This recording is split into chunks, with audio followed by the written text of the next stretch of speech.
Boa tarde a todos. Hoje nós estamos começando mais um programa, A Política Nua e Crua. E nós não podemos estar mais felizes, porque nós estamos acumulando um processo, estamos num processo de acumulação de vitórias. E acho que essa vitória que nós tivemos agora, do ajuste da tabela do imposto de renda até R$ 5.000 e redução até 7.350, ela é bem significativa. Mas ela é bem significativa não só pelo fato da correção dos valores para as pessoas que ganham pouco e com isso vai proporcionar uma entrada bastante significativa de valores dentro do mercado, a partir do momento de 2026, quando começar a se praticar não desconto dessas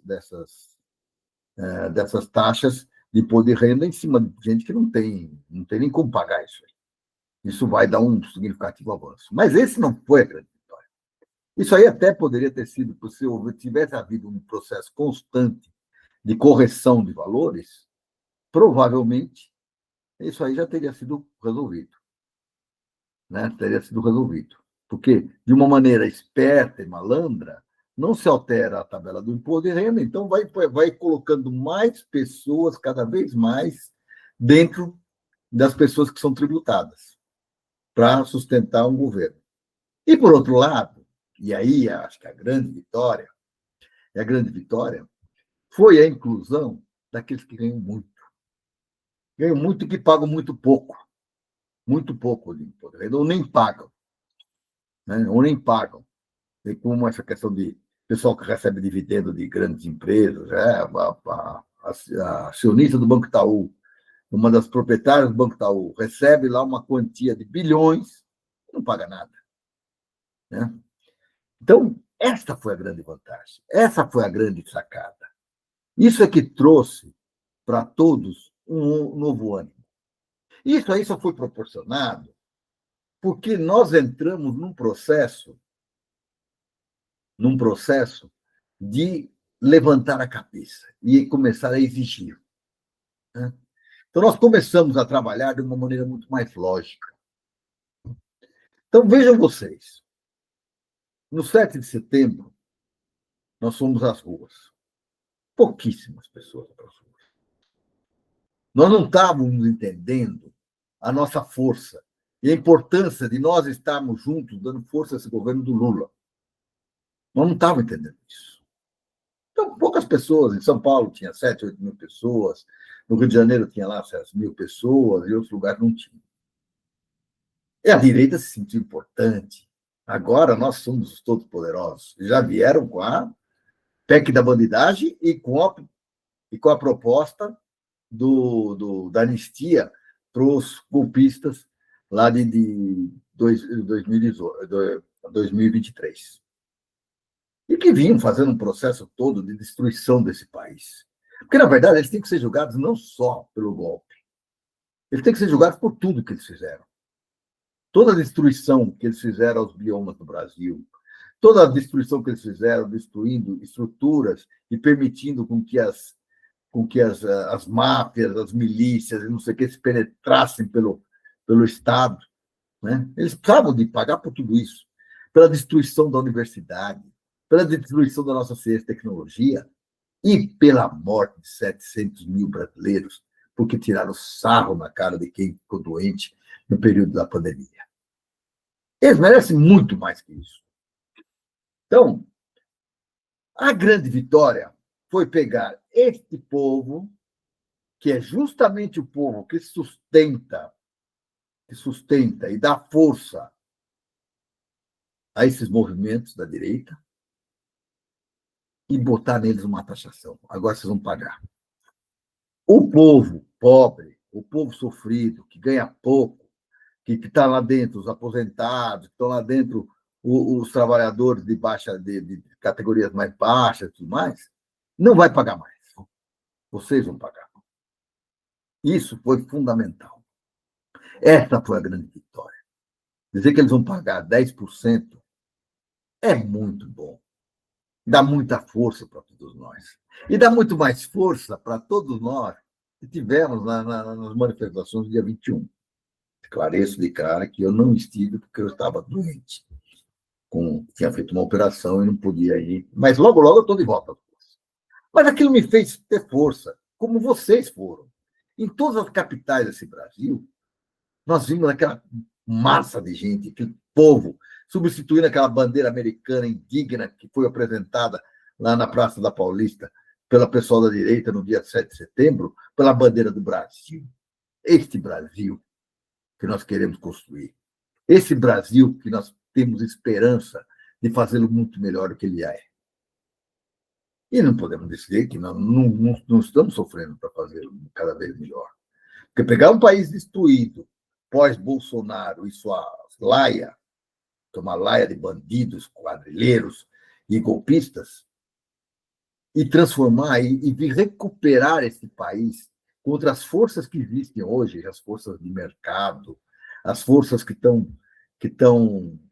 se locupletam para benefícios próprios, não é fácil. Não é fácil. E com o Congresso, totalmente contra. A maior parte desse Congresso é vendida. Aí eu vou colocar claro, não sou contra o Congresso. Aliás, eu acho e prezo muito a instituição Congresso. Eu não prezo a quantidade de pessoas que estão nesse Congresso que não mereciam estar em lugar nenhum, que mereciam estar na cadeia. Porque só legislam em causa própria, para obter benefícios do Estado em favor próprio. Ou não é verdade isso? Ou não é verdade que há um pouco tempo atrás quisemos discutir a questão dos benefícios fiscais que são dados assim a rodo e perdemos? Agora, dessa vez, não. Nós ganhamos primeiro a bandidagem. Isso ficou muito claro. Nós pusemos o povo na rua. Naquela semana, nós ganhamos contra a PEC da bandidagem, que foi extinta no Senado. Esta semana, na quarta-feira, madrugada de quinta, talvez, não sei exatamente, colocar diretamente no.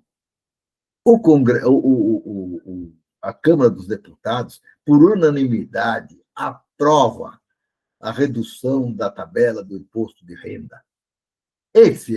No programa passado eu falei, essa era a grande luta dessa semana. Mas ela não aprova só isso, ela aprova também a taxação dos mais ricos. Isso é que é importante. Está na hora de dividir essa conta. Não é só o trabalhador que tem que levar o Estado brasileiro nas costas. Todos nós temos uma responsabilidade por isso. Mas as grandes fortunas têm que passar a contribuir cada vez mais. Por enquanto é 10%. Vamos negociar mais. Acho que a grande luta agora é a questão da jornada 6x1. Essa exploração do trabalhador, que não tem nem tempo para parar para pensar, e que não está tendo tempo para. E está ganhando mal, está sendo mal remunerado e está sendo obrigado a trabalhar como escravo, está na hora de acabar também. Está na hora, as pessoas precisam ter mais espaço. E com isso, vamos trazer mais trabalhadores para o mercado de trabalho. Porque para suprir as ausências, nós vamos ter mais gente. Isso é um fator de formação de uma classe trabalhadora forte, que esteja empenhada, que esteja trabalhando e que esteja ganhando rendimentos adequados.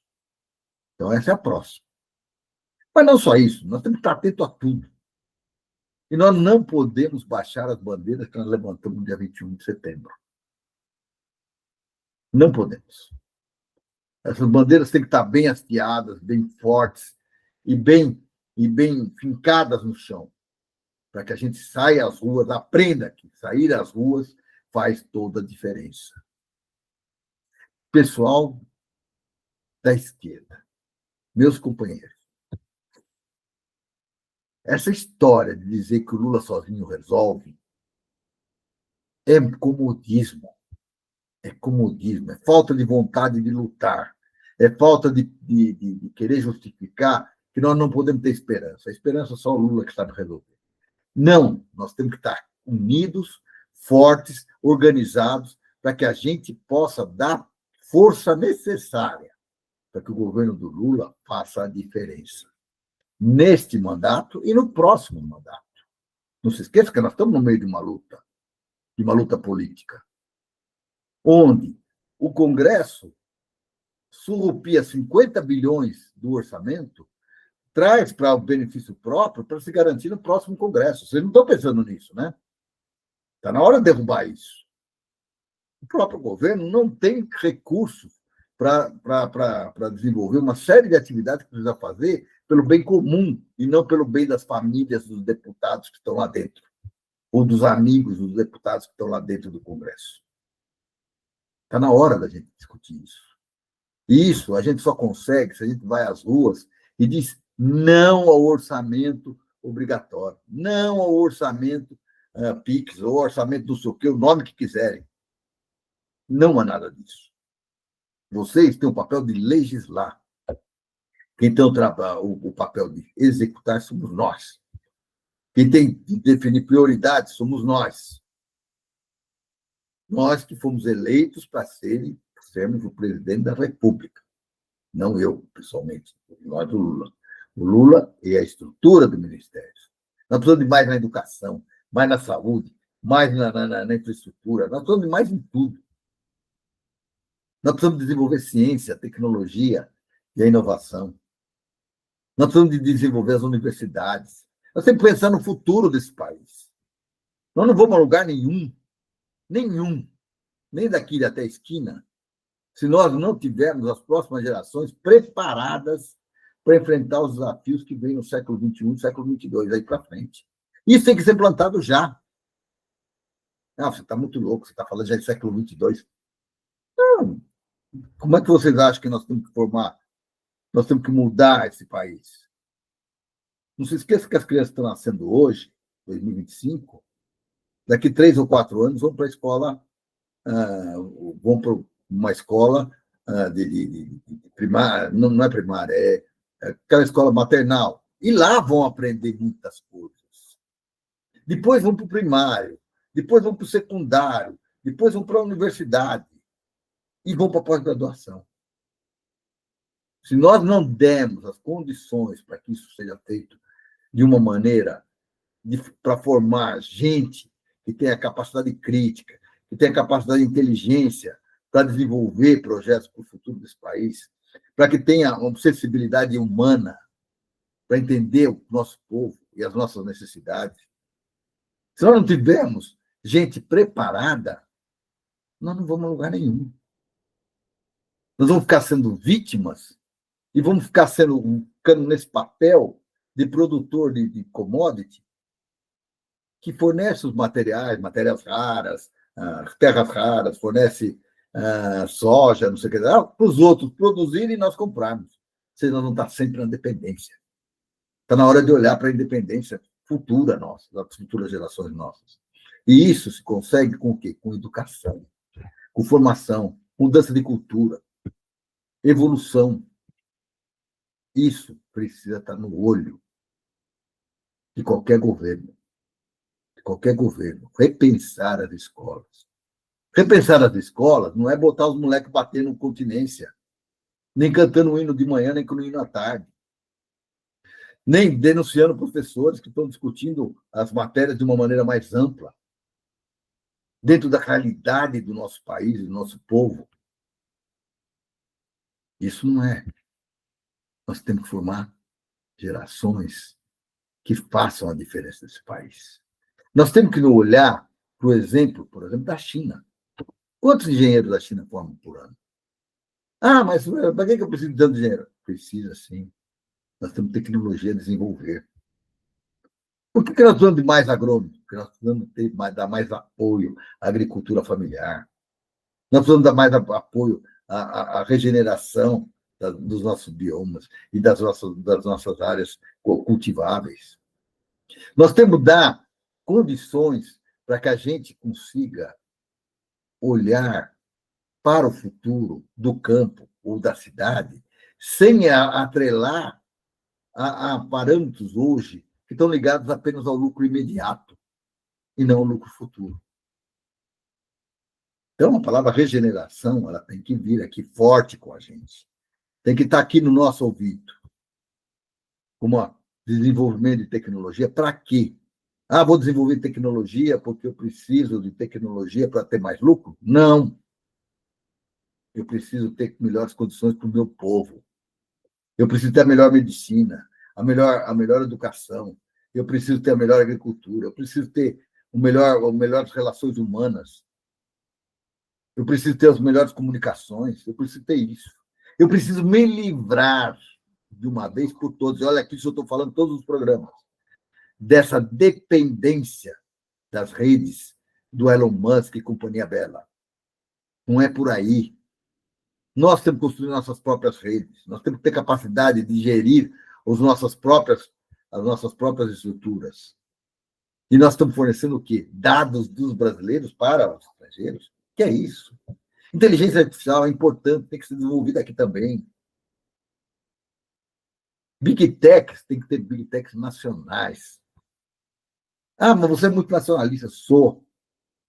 Porque não há independência se nós não tivermos conhecimento, capacidade para mudar as coisas. Enquanto nós somos dependentes de tecnologia, de comida, de tudo que a gente precisa, nós não somos independentes. Então, nós temos que ter capacidade para ir para frente. Querem um exemplo maior? Eu vou de novo à questão da China.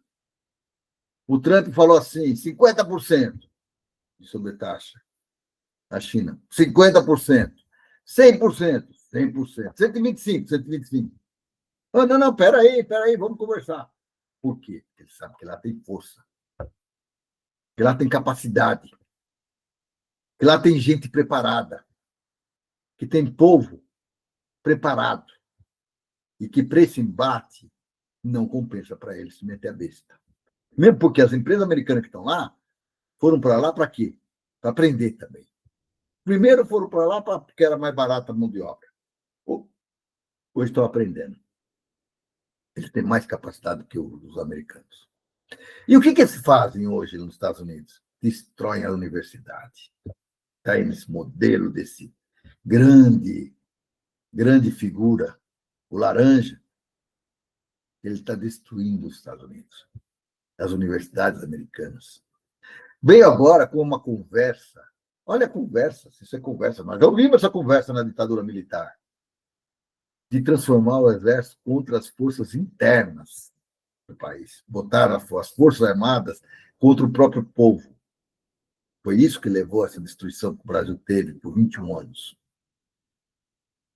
Foi onde se desrespeitaram os direitos humanos, onde se matou gente, onde se desapareceu com pessoas e onde até hoje escondem as informações para que as famílias não possam saber, pelo menos, o teu direito de saber quem foi, o que aconteceu com esse ser meu querido que eu criei com tanta força, tanta vontade. Cadê? Cadê o país passando a limpo as questões e colocando na cadeia, rebaixando e tudo mais, quem fez o papel sujo da ditadura? Quem foi? Cobrando de quem se locupletou com aquele regime, de quem trabalhou daquela maneira. Então, nós não podemos fechar os olhos. Esta semana nós tivemos uma grande vitória. O povo trabalhador perdeu uma carga tributária e o povo, os 147 mil pessoas que estão na faixa acima lá de 50 mil, passaram a ter que pagar um pouco e contribuir para que esse país seja melhor. E espero que seja mais, hein? Estamos começando só. Isso que a semana passada deu muito medo. E eles falavam muito, e não, nós vamos aprovar os 5 mil, mas não aprovamos a compensação. Que conversa mole é essa? Eu acho que o governo atuou perfeitamente, perfeitamente. Parabéns a esse governo, que foi, enfrentou e colocou as questões adequadamente. E eles não tiveram medo. Eles tiveram medo de ir contra. Não, mas nós queremos anistia, mas não fazemos isso. Não. Anistia não é problema nosso. Nós não queremos dar anistia para golpista. Aliás, volto a um assunto que eu tive a semana passada. com vocês. Um assunto relevante. Acabou o julgamento, a grande vitória desse judiciário de botar na cadeia generais do Exército, condenados à cadeia. E aquele infeliz, daquele capitãozinho de nada, eu ia falar um palavrão, mas não vou, aquele capitãozinho lá, que dirigiu esse golpe. 27 anos e 3 meses. No dia seguinte, começaram a falar, não, nós temos que dar anistia. Aí veio, não, vamos achar uma solução melhor, vamos diminuir a pena. Vamos dar um jeito dele ficar em prisão domiciliar, porque, coitadinho, aquele que era imorrível, era imbrochável, era não sei o quê, que era o todo-poderoso, hoje está se dando uma doentinha para ver se as pessoas têm assim, peninha dele, deixa ele em casa com a mulherzinha dele lá, não sei o que tal, fazendo maracutaia contra nós, se preparando para maracutaia. Não, tem que ficar 27 anos, 3 meses na cadeia. Ah, mas ele vai ter 90. Morra na cadeia. Morra na cadeia. O que esse homem fez de ficar tirando sarro, para quem não sabe, gozando da cara das pessoas que estavam perdendo parentes queridos durante a pandemia da Covid? Coitadinhos, respirando mal, não sei o quê, negando recursos às pessoas, brincando com os recursos que tinham. Esse cara é um assassino. É um assassino. E, como tal, tem que morrer na cadeia. Aliás, já devia estar na cadeia desde lá de trás. Como, aliás, muitos dos precisa haver uma limpeza nas Forças Armadas brasileiras para tirar gente que tem a cabeça desse infeliz. Porque isso é cria. Isso é cria do regime de 64. Um cara que tinha na cabeceira como grande trunfo o livro do Ustra, um torturador conhecido que eu conheci pessoalmente. Pessoalmente. Eu fui torturado pessoalmente por ele. Eu fui torturado por ele pessoalmente. Então, eu sei quem é a figura. Eu vi essa pessoa torturando muita gente. Eu vi ele matando o Alexandre Vanucci. Eu vi. Eu fui a última pessoa a falar com ele vivo, com o Alexandre Vanucci. Por uma coincidência do acaso, mas fui o último a falar. E ver o estado que ele estava, todo arrebentado, todo brutalizado, antes dele morrer. E vi o que ele fez com ele e com o Adriano Diogo depois da morte do Alexandre. Que chegou o Adriano Diogo, eles vieram buscar o Alexandre, encontraram ele morto. Ele foi lá ainda tirar o sarro para o Adriano Diogo da morte do amigo dele, que ele chamava de Minhoca, né? Pegou ele estava na cela forte, Alexandre Mano. Pegou, puxou pelos pés, saiu puxando ele assim, arrastando uma pessoa morta. Nem o respeito ao morto tinha. Puxaram, eu estava na cela do lado, eu vi. Eu estava na grade, vendo. Puxaram ele. Puxaram, ainda fizeram lá uma encenação toda, puxaram, jogaram 2 baldes de água na cela e jogaram lá o Adriano Diogo para ficar lá meses dentro daquela cela. Esta gente merece algum respeito? Essa é a gente que formou o Bolsonaro e companhia dela. Essa é a gente que foi o exemplo para esse Eduardo Bolsonaro estar jogando contra o Brasil nos Estados Unidos. Esta é a gente. Que um traidor que está ali jogando contra a economia brasileira para salvar o papai. Não salvar o papai nada, para salvar a si próprio. Né? Que cria lei magnífica contra um juiz que está seguindo a Constituição brasileira. E que quer caçar não só ele, como a esposa, como a empresa que o cara tem. E nós não fazemos nada. Gente que vai jogar contra o Brasil. E nós aplaudimos? Não, companheiros. Estou relembrando tudo isso. Mas a grande vitória foi essa semana na Assembleia no Congresso Nacional, a gente conseguir unanimidade para reduzir as taxas a zero, as taxas de imposto de renda de quem ganha menos de 5 mil, para reduzir as taxas para quem ganha menos que 7.350 e para aumentar as taxas de quem ganha muito mais que 50 mil por mês. Então, essa é a grande vitória. E a vitória da semana passada foi ter sepultado por unanimidade a PEC da bandidagem. E que esta PEC foi a responsável por botar no dia 21 grandes massas de população nas ruas, substituindo a bandeira americana que foi colocada no dia da independência pela direita, pela bandeira brasileira. Essa é a nossa bandeira. É a bandeira pela qual nós lutamos. É o país que nós esperamos que tenha futuro. É isso que nós temos que entender. E temos que estar atento e sem preguiça de sair às ruas. Esse é o nosso futuro. Nós temos que lutar pela esperança. A esperança é revolucionária. Nós não temos que botar nas nossas contas as necessidades de mercado, de quem quer ganhar dinheiro só, e que quer locupletar com o Estado brasileiro, que quer destruir o Estado brasileiro. Não é por aí. Não é por aí. Então, parabéns a todos vocês, companheiros. Parabéns a todos. Sintam-se fortes para os próximos embates. Nós temos que estar na luta. E no próximo, com certeza, eu lá estarei. Já não vou ter problema para não poder ir. Problema físico, né, pessoal? Eu estarei lá. Estarei junto com vocês. Cada dia mais fortes, nós vamos fazer essa diferença. Tudo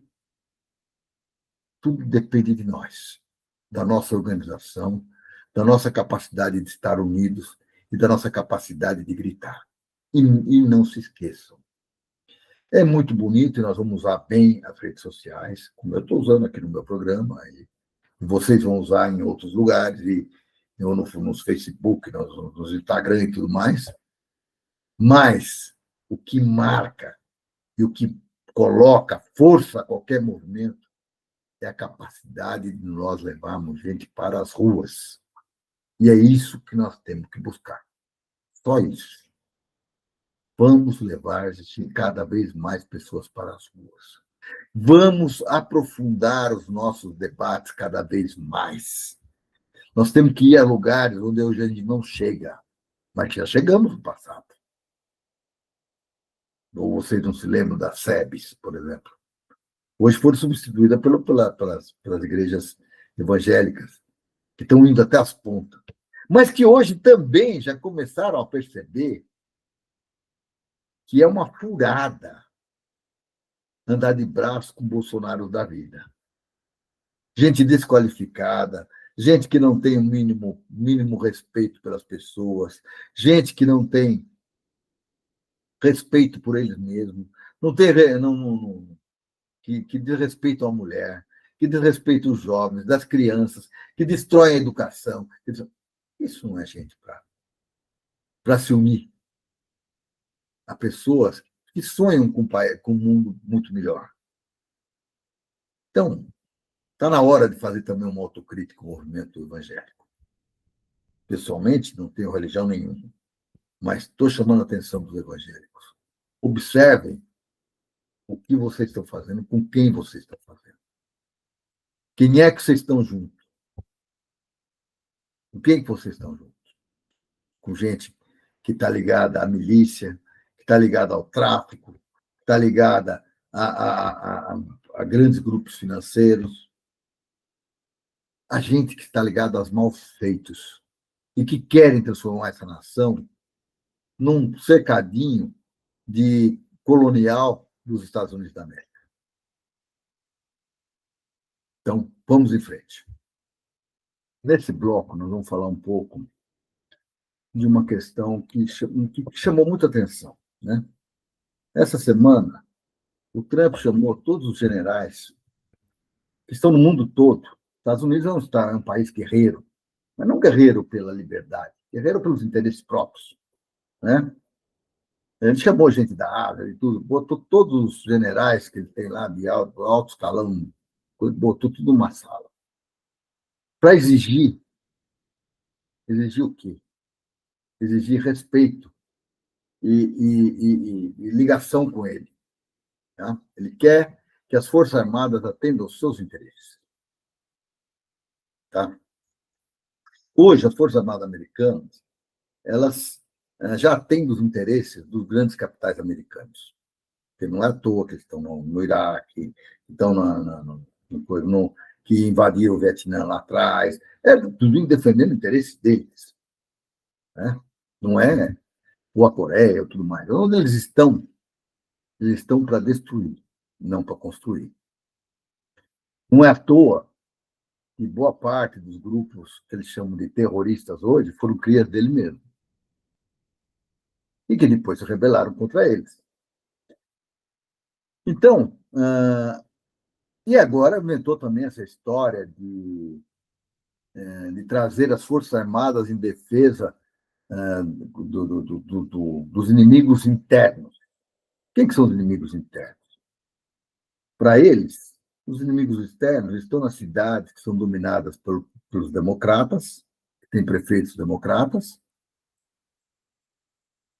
porque eles não vão em cidade de republicanos, em cidades que têm o governo democrata, e eles querem colocar o quê? O poder da Força Armada, por quê? Para perseguir trabalhadores que estão nos Estados Unidos lutando para sobreviver, que se submetem às condições mais vis do trabalho para conseguir sobreviver. E ele quer avançar sobre essas pessoas e quer destruir todo mundo. Ele não tem o menor senso, não tem senso. E não tem senso nenhum. Então, ele quer isso, ele quer Forças Armadas submissas a ele. E uma coisa que as Forças Armadas americanas não tinham que passar, que ele quer fazer que tem, elas tinham ligações com o capital, com os interesses americanos, das grandes fortunas americanas, mas elas não tinham com a política interna. Elas não eram nem republicanas nem democratas. E ele quer que elas sejam não só republicanas, como sejam Trump. Isso é uma desgraça.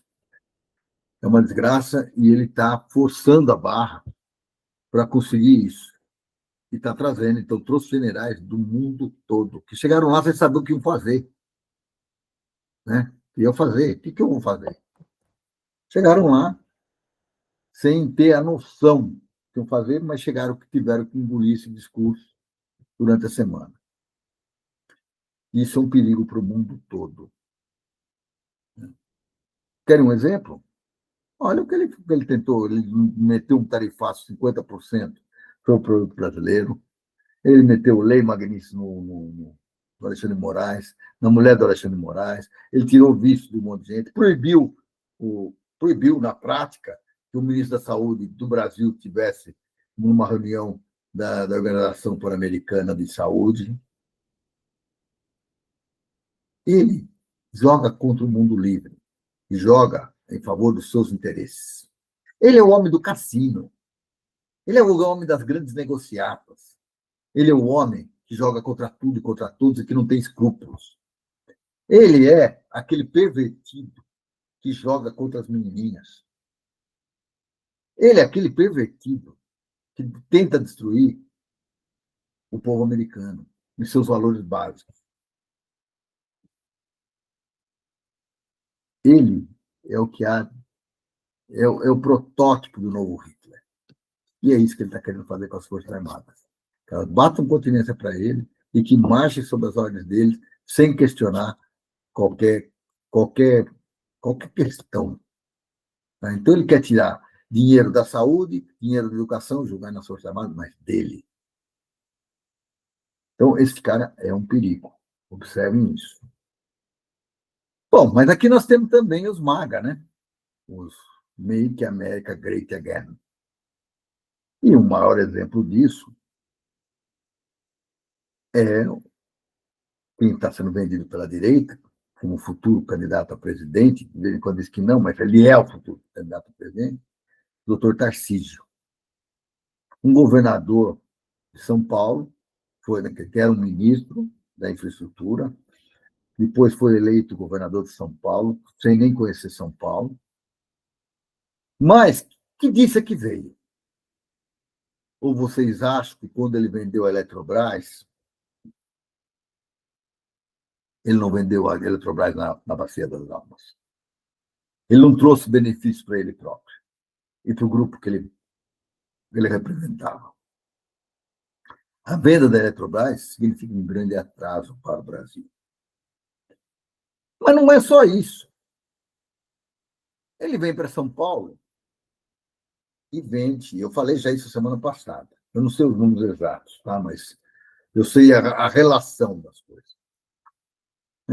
Ele vem e vende a Sabesp, que é uma companhia de saneamento básico.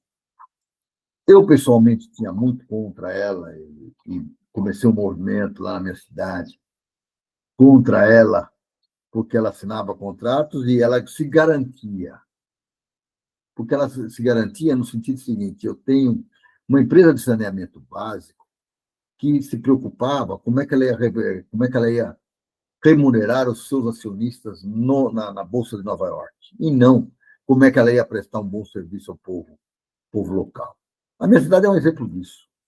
É uma cidade que é 100% área de mananciais e que hoje você não encontra um rio, um lago, um córrego que não esteja lotado de esgoto. E quem jogou esse esgoto lá? Foi a dona Sabesp, que fez um contrato para transformar o município 100%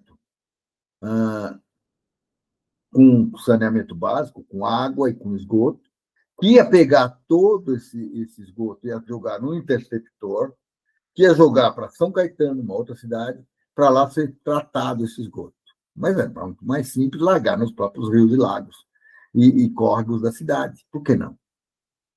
Então, o que ela joga para lá é muito pouco, porque tem lugares que precisa bombear, que custa dinheiro. E está escrito lá no contrato: se as condições econômicas financeiras não forem favoráveis, ela não é obrigada a fazer. Então, boa parte dos problemas ela se livrou ali.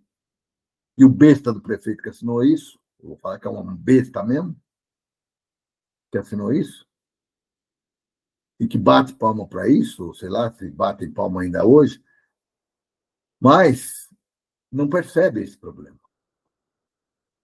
Gente que está preguiçosa, que não percebe nem que a lei que a Constituição estadual diz que boa parte das cidades que não têm condições de ter indústria e tudo mais, que é o caso lá da cidade que eu moro, que é uma cidade de mananciais, de florestas e tudo mais, elas têm que ser remuneradas por isso. Mas eles não vão buscar esse dinheiro. Eles ficam lá com a mãozinha lá esticada, pegando esmola dos outros estados, do governador. Bom, mas voltamos à questão do governador. Esse governador, então, fez ele fez a venda da Sabesp na Bacia das Almas. E, como eu disse na vez passada, eu vou dar um número que eu não sei se é exato, tá? Mas, tipo assim, as ações na Bolsa, naquele dia da venda, estavam cotadas a R$ 80, vamos supor. Não sei se era isso, era 70 e pouco, não sei. E ele vendeu as ações naquele mesmo dia a 65. E ele escolheu os grupos que ele ia passar isso. E elas, naquele mesmo dia, tinham capacidade de vender lá a 80. Isso é negociado ou não é? Isso é malandragem ou não é? Isso é o que está dando apoio a ele hoje, para que ele seja candidato a presidente ou não é? Porque o mercado está todo com ele. Pô, ganhando dinheiro. Esse cara vai fazer ele ganhar dinheiro de monte. Como chegar no governo federal? E por que não? Primeiro é a Petrobras. A Petrobras que tem uma história forte. Uma história que ela foi construída pela luta do povo brasileiro. O petróleo é nosso. E que já nos anos Fernando Henrique e tudo mais, foi sendo vendida. Foi sendo vendida. Hoje, 50,26% é do povo brasileiro, 26%. O resto está no capital estrangeiro. Para vender esse 0,26% é a coisa mais simples do mundo. E para fazer maracutaia, como foi feita a Caça Aberta, é 2 segundos. É 2 segundos. E cadê a nossa luta pelo nosso petróleo, pela nossa energia? Esse cara é um vendido, seu Tarcísio. Bom, mas não contente com isso, ele resolveu, e eu estava vendo hoje ainda nos jornais, ele vai criar 74 pontos free flow. Free flow é aquele esquema que você entra na estrada no lugar, ou ele registra, aí você vai passando, ele vai te registrando até a hora que você sai. E aí ele cobra a quantia total para você. Não tem cabine para você pagar pedágio. Os pedágios de São Paulo já são altíssimos. E ele resolveu que ele vai instalar muito mais, a ponto de ter gente que mora em cidades que, para ele buscar pão, ele vai pagar pedágio. Olha a insânia do dito curso. Este é o cara que estão pensando em botar como presidente da República, que quer botar pedágio até para o ar que a gente respira. Um cara que não se preocupa com o Estado dele, porque no momento em que o Estado está numa luta.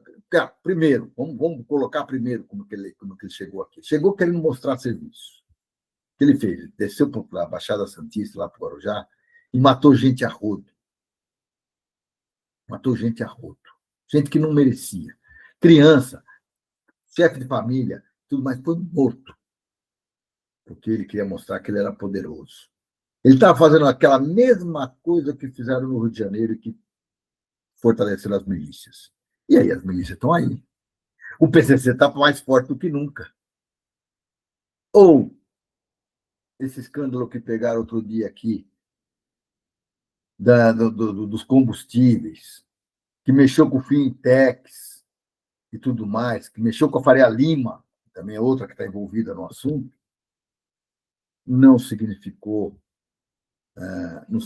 fortalecimento desse governo, que já está no seu terceiro ano, de um grupo chamado PCC, Primeiro Comando da Capital, formado por criminosos de alto nível, de alto gabarito.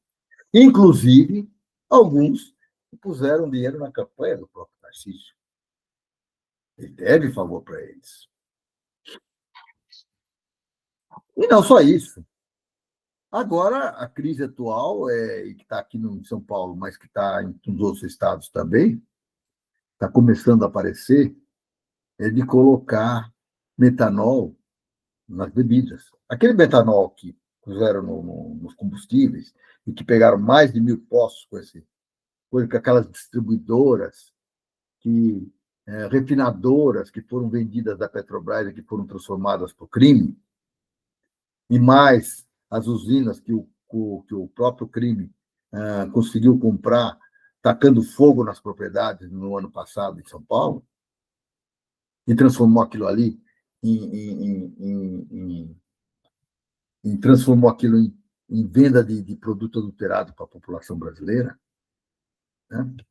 Agora está vindo para as bebidas. E nós estamos falando que em mortes. Em mortes. Por causa de bebida falsificada. Mas isso é novidade? Não, em São Paulo não é. São Paulo não é. Vocês devem se lembrar de que alguns anos atrás tinha os bombeirinhos, que era o pessoal produzindo bebidas aqui na cidade de Diadema, aqui na região do Grande ABC, usando etanol. Trouxeram problemas sérios de saúde para um monte de gente. Vocês devem se lembrar de que alguns anos atrás também, nessas fábricas de cervejas artesanais, em Belo Horizonte, um vazamento de um metanol como refrigerante matou muita gente. Matou muita gente, ou criou problemas de saúde para muita gente. E esse ciclo se repete. E cada dia mais o PCC está mais forte. Hoje ele está infiltrado nas estruturas de governo.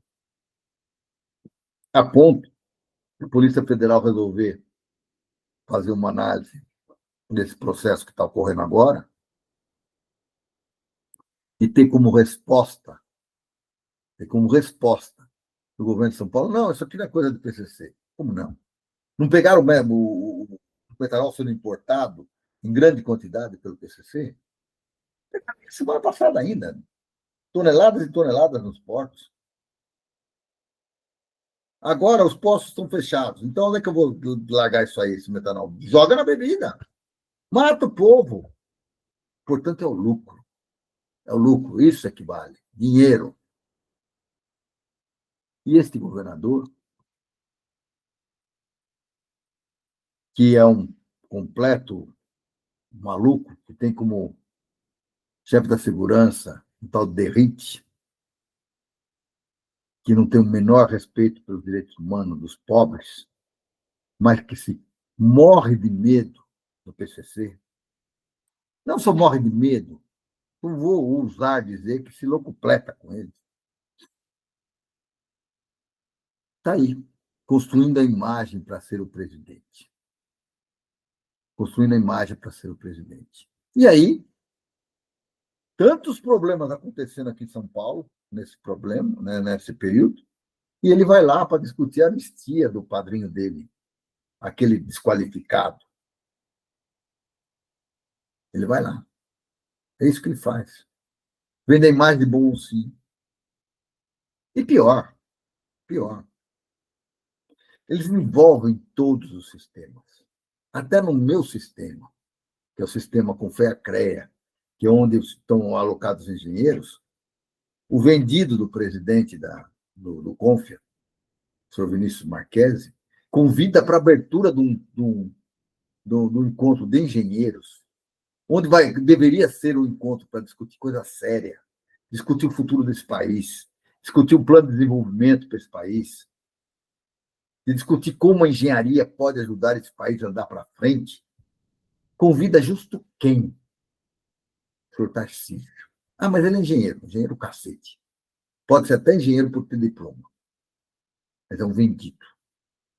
É o mesmo cara que estava no governo batendo palma quando se afundavam as universidades, que se afundavam as pesquisas, que vendeu as empresas estatais estratégicas para esse país, que vendeu a empresa estratégica de São Paulo, que vendeu e que vai vender muito, que está vendendo o ar do povo paulista que respira o povo. E ele quer fazer isso para o Brasil inteiro. Ele quer que ele está sonhando com o futuro dos países, com o fortalecimento dos países? Não. Isso não. Ele está pensando nele próprio e nos acordos que ele tem com gente que não tem a mínima preocupação com o futuro desse país, mas com o futuro do mercado financeiro, com as políticas econômicas neoliberais que destroem os empregos, que destroem o povo brasileiro, que destroem as condições de vida desse povo. Esse que nós estamos fortalecendo. Então, antes de qualquer coisa, pense. Outro dia eu estava num táxi em Belo Horizonte. E o motorista falou: oh, mas esse aí é um bom candidato. E aí você começa a explicar para ele, mas ele não entende. Isso nós temos que aprender a dizer quem é esse Tarcísio. Ou qualquer outro representante de famílias Bolsonaro ou não, Companhia Bela, que venham a querer transformar esse país num quintal dos Estados Unidos. Que venha gostar de botar o MAGA na cabeça. Não. Nós precisamos de mais soberania. Nós precisamos de mais democracia. Nós precisamos de uma sociedade mais socialmente justa. Nós precisamos de mais igualdade, como foi feito essa semana. Já diminuiu um pouco. Diminuiu? Não, não diminuiu, mas fez.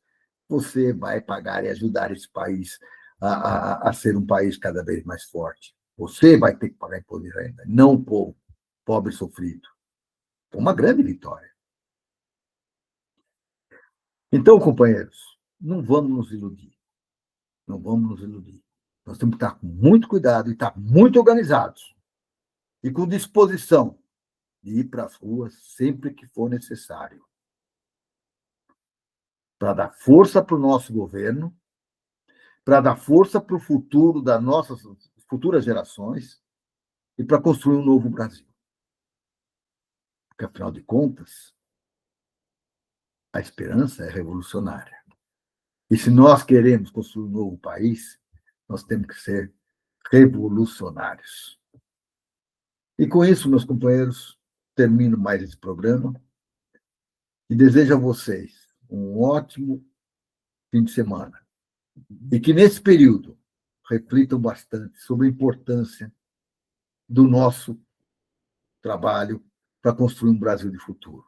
Eu já estou de cabelinho branco, mas ainda estou com força para lutar por esse Brasil. Eu não luto desde agora, desde que eu me conheço por gente, eu luto por um Brasil melhor. E eu quero convocar todos vocês, independente de que idade vocês têm. Vamos à luta. Vamos defender esse Brasil. Vamos defender as boas causas desse país. Vamos corrigir erros que nós mesmos fizemos ou vamos fazer. Porque nós queremos construir um Brasil para nossas futuras gerações. Nós queremos um Brasil forte. E é isso que nós vamos construir. Um grande abraço a todos. Tchau.